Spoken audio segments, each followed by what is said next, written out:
Hi, this is Vicki with First Harvest Ministries, getting ready to delve into another very important pamphlet put out by Pastor Shane Vaughn. It's called Our Official and Most Current Understanding of the Zodiac Calendar, Sidereal Time, the Priestly Courses, and the Songs of the Sabbath Sacrifice. Official doctrine of First Harvest Ministry concerning our current understanding of biblical time and calendars. Chapter 1, Discovering the Zodiac Priestly Calendar. 10 years ago, I encountered what is termed the Zodiac Priestly Calendar, the only temple-authorized timekeeping system discovered in the Qumran Caves in 1948. Instantly, by the prompting of the Spirit, I knew this was true biblical calendar. This profound realization drove me to learn, teach, and promote this calendar to the scattered tribes of Israel, believing it to be a tool for uniting us in the end times. The more I studied it, the more perfect it appeared. Its calculations are unchanging, and the annual Sabbaths are as predictable as the weekly Sabbaths. The new year consistently begins on the same day of the week, making it the only calendar that passes the biblical test of 1,260 days as mentioned in the books of Revelation and Daniel. Additionally, it uniquely incorporates all three heavenly bodies, the sun, moon, and stars, in harmony with Genesis chapter 1, verse 14. My understanding deepened when I realized that the term new moon does not appear in the Torah, revealing a clearer alignment with the zodiac system. However, my excitement was tempered by disappointment. Many of my ministry brethren rejected this calendar, choosing instead to adhere to the Jewish calendar, while even Jewish authorities admit that their current calendar is not the original, but accept Messiah to correct it upon his return. I, however, believe that Elijah will come first to make these crooked places straight. First Harvest Ministries was among the first to accept and embrace the Zodiac priestly calendar. Early influences on my understanding include Mr. Jerry Morris, a calendar pioneer who shared his teachings on YouTube, and Professor Rachel Elior of the Hebrew University of Jerusalem. Professor Elior's work shed light on the Qumran community's role in preserving this calendar, confirming their identity as the true keepers of time, the exiled Zodiac priesthood. The historical role of the Zodiac priesthood. The Zodiac priest held divine authority over temple timekeeping and religious observations during Israel's monarchy. This authority was established during the reign of King David and solidified under King Solomon. Their stewardship of the temple's rituals and calendar has roots in biblical and historical tradition. Key moments in Zodiac history. King David's appointment of Zadok. Zadok, a descendant of Aaron through Eleazar, rose to prominence during King David's reign. His royalty during Absalom's rebellion established his credibility as a high priest. When David brought the Ark of the Covenant to Jerusalem, Zadok and his fellow priests were tasked with its care and the oversight of temple rituals. Consolidation under King Solomon.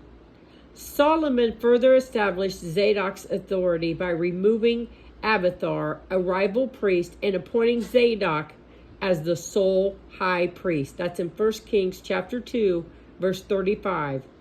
This action cemented the Zodiac lineage as the temple's religious and temporal stewards, giving them exclusive oversight of the sacred calendar, festivals, and sacrificial system.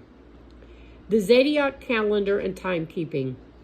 The Zodiac priests were entrusted with regulating the temple's sacred calendar, which was deeply rooted in a solar-lunar system. They were responsible for determining the timing of daily sacrifices, weekly sacrifices, the monthly new moons, and annual feast. Evidence from the Qumran community suggests they adhered to a distinct solar calendar based on a 364-day year.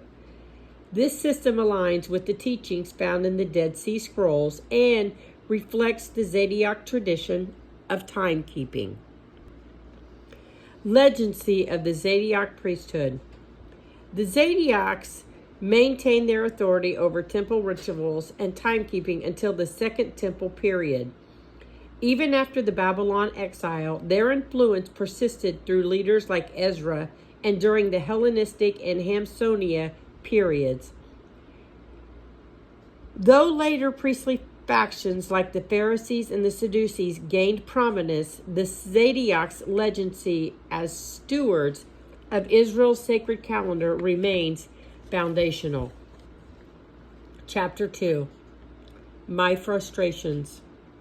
It did not take long for me to face the reality that there was as much confusion in this calendar as in all the others. Even those who embraced the Zodiac calendar interpreted it differently, especially concerning the concept of intercalations. Initially, under the tutelage of Jerry Morris, I believed there was absolutely no need to intercalate the calendar. Enoch, one of the books from which the calendar finds its origin, never mentioned any intercalation. In fact, Enoch stated that the years would remain perfect if we adhered to this calendar without intercalations.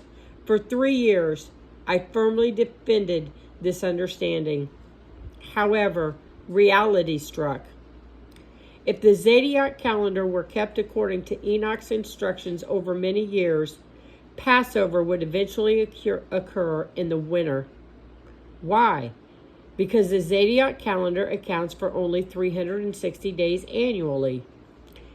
We know the Earth's rotation requires just over 365 days, while the Zodiac calendar adds 4 intercalary days to account for this discrepancy.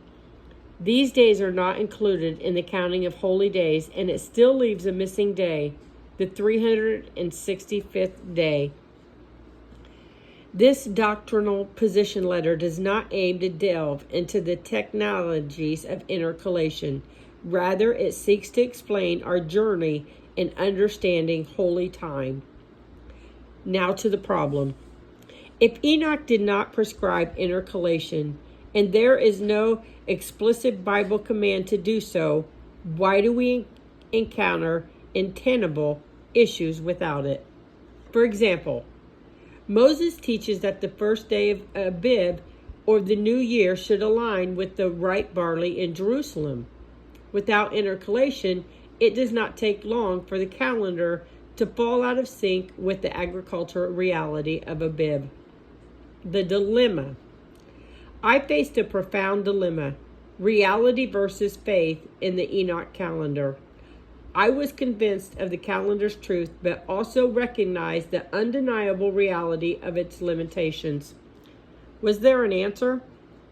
This tension marked a pivotal moment of my journey, one that would lead to deeper understandings and greater clarity in our pursuit of holy time. Chapter 3, My Stars. Have I found a clue? By divine providence, I do not remember when or how, but I realized that the answer to my dilemma lay in the book of Enoch. What had we missed? If Yahweh created this calendar, it had to be perfect and need no intercalation. I decided to start from scratch, discarding all preconceived ideas, and simply read the book of Enoch again. That was when I began to notice a pattern. Enoch was fixated on the stars. He referred often to the heavenly luminaries. My research led to a shocking discovery.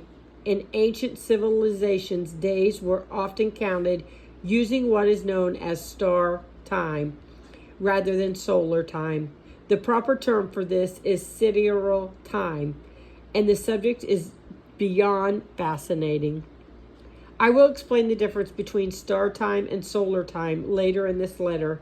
Before doing so, allow me to explain why I believe Enoch used the ancient sidereal time. Enoch and celestial observations. The Book of Enoch. The Book of Enoch, an ancient Jewish text, contains detailed descriptions of celestial movements, including the paths of sun, moon, and stars. It emphasizes a profound understanding of astronomy, suggesting that Enoch's timekeeping may have been influenced by sidereal principles, especially for tracking stars. Focus on stars. Sidereal time relates to the position of stars rather than the sun.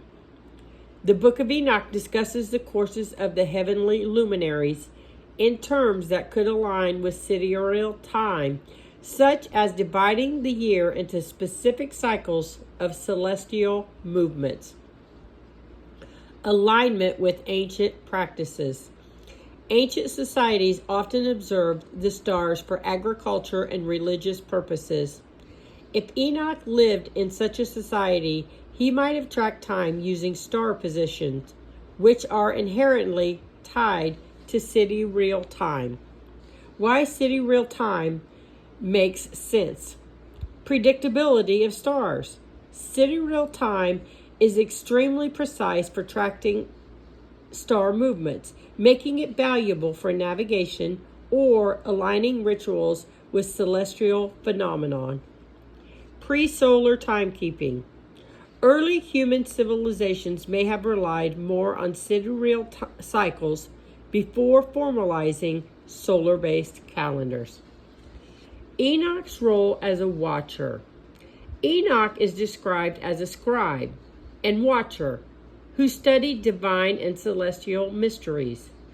Sidereal timekeeping as a reflection of the stars could symbolize a closer connection of the heavens. If Enoch indeed counted days using sidereal time, then his writings are perfectly accurate, requiring no intercalation for the year to align properly. In the next section, I will break down what this would look like practically in our current understanding of time. So chapter 4 is missing time found. If you are missing a 24-hour day per year on a zodiac calendar, and we are, where could it be? It couldn't just vanish. It must be out there somewhere. If we could find it, intercalation would no longer be necessary because time would be healed. Well, that's exactly what my research into sidereal time uncovered. A missing day. Where? By counting days as Enoch did, by the stars rather than the sun. The daily difference. The daily difference between a sidereal time and a solar day is approximately 3 minutes and 56 seconds, or 236 seconds. To calculate the cumulative time difference over a year, we can multiply this daily difference by the number of days in a year. The calculation. Daily difference, 236 seconds a day. Number of days in a sidereal year, 365.256. Annual time difference. 236 seconds times 365 days equals 86,164 seconds. Convert to hours, minutes, and seconds. It equals 23.93 hours. This means the cumulative annual time difference is approximately 23 hours, 56 minutes, and 4 seconds, nearly a full sidereal day. This cumulative difference, or nearly 1 day, explains why the stars appear to return to the same position in the sky relative to Earth. after one sidereal year, despite the solar calendar being based on the sun's position. Practical implication. The difference is why the same stars appear in the same position in the night sky on the same calendar date each year. Over a solar year, the stars shift slightly each day because sidereal days are shorter, and by the end of the year, the cumulative effect adds up to one extra sidereal day. Thus, if we count time using sidereal days, 23 hours, 56 minutes, and 4 seconds, instead of solar days, we recover the missing day and would never need to intercalate. Chapter 5. Mystery solved. Right? Wrong. So we have found that missing day only to discover the absolute necessity of intercalation.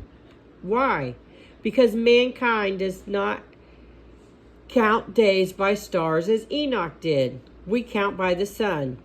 Therefore, our year will always come up short of perfection. If indeed we counted by Enoch's method, we would have perfect time. So what now? I had to confess that I was wrong and accept the simple fact that without intercalation, the zodiac calendar would not work.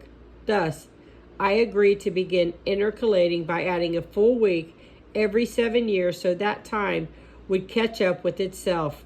But now we face another baffling issue. When do we do it? This question introduced yet another mountain to climb because every group under heaven seems to intercalate at different times. Some do it every 3 years, some every 7 years, some at certain equinoxes. It was truly maddening. The beautiful simplicity of the zodiac calendar was becoming less simple and less beautiful. Providential guidance. For many years, we decided to join with another ministry in their method of intercalation until another providential thing happened. Chapter 6. The Priestly Courses. Sometimes you must go back to the beginning of your journey to find your answers. At my beginning with Jerry Morris, I remembered him always referring to the priestly courses and the songs of the Sabbath sacrifice. He would always say the calendar must always line up with the priestly courses and the songs of the Sabbath sacrifice. I am not sure how I let that slip past my ears in the future years of calendar study, but evidently I did. Truthfully, I had not been slightest idea of what he was even referring to, so I basically set it aside in my mind. Just a few months ago, the current group we were in alignment with was about to put out next year's calendar, and they would indeed be intercalating to the calendar. This would have been a major movement in our keeping of time. However, at the pivotal moment, a lady walked into my church one Sabbath by the name of Sarah Vaughn. She came to our church because she knew we kept the zodiac calendar and the weekly Sabbath. When she came, she quickly let me know of her love for this calendar and began to show me her years of intense timekeeping mechanisms with the beloved zodiac calendar. Before I continue, allow me to explain for those who may not know. This calendar we are referring to was lost for thousands of years and recently discovered in 1948 at the time that Israel was reestablished as a nation.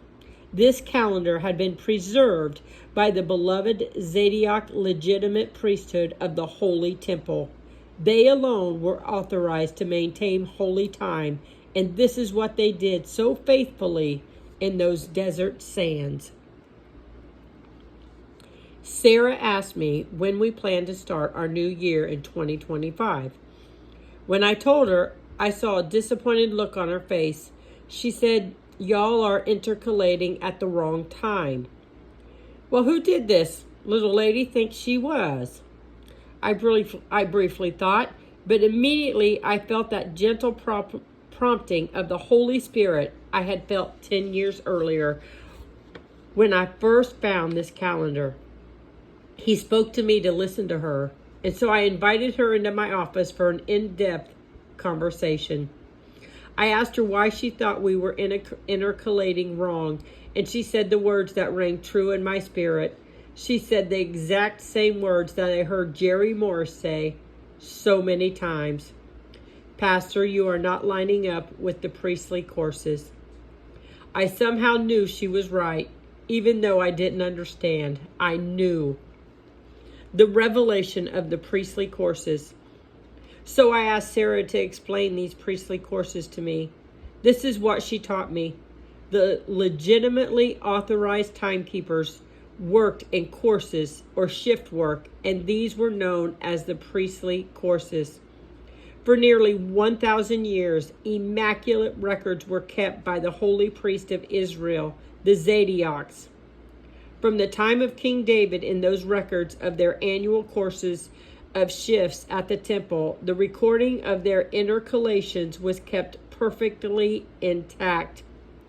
Here we had 1,000 years of tried and true recorded history of proper intercalation, aligning with history. I will not bore you with the details of those priestly courses. However, I immediately ordered the songs of the Sabbath sacrifice to see if it aligned with the priestly courses, and I was blown away by how it all tied together. Why hadn't I just listened to Jerry Morris all those years ago? Jerry was correct that there should never be a need to intercalate. But I believe because he did not know about sidereal time as we had found, he was forced to acknowledge that the need to intercalate many years later. A ministry in assurance. As a ministry, I am in full assurance that we are currently standing in accurate holy time. It has been a long journey, but we have stood faithful, and we remain open to any further revelations from the Holy Spirit, written by our shepherd, Pastor Shane Vaughn. Thank you so much, and Yahweh's many blessings.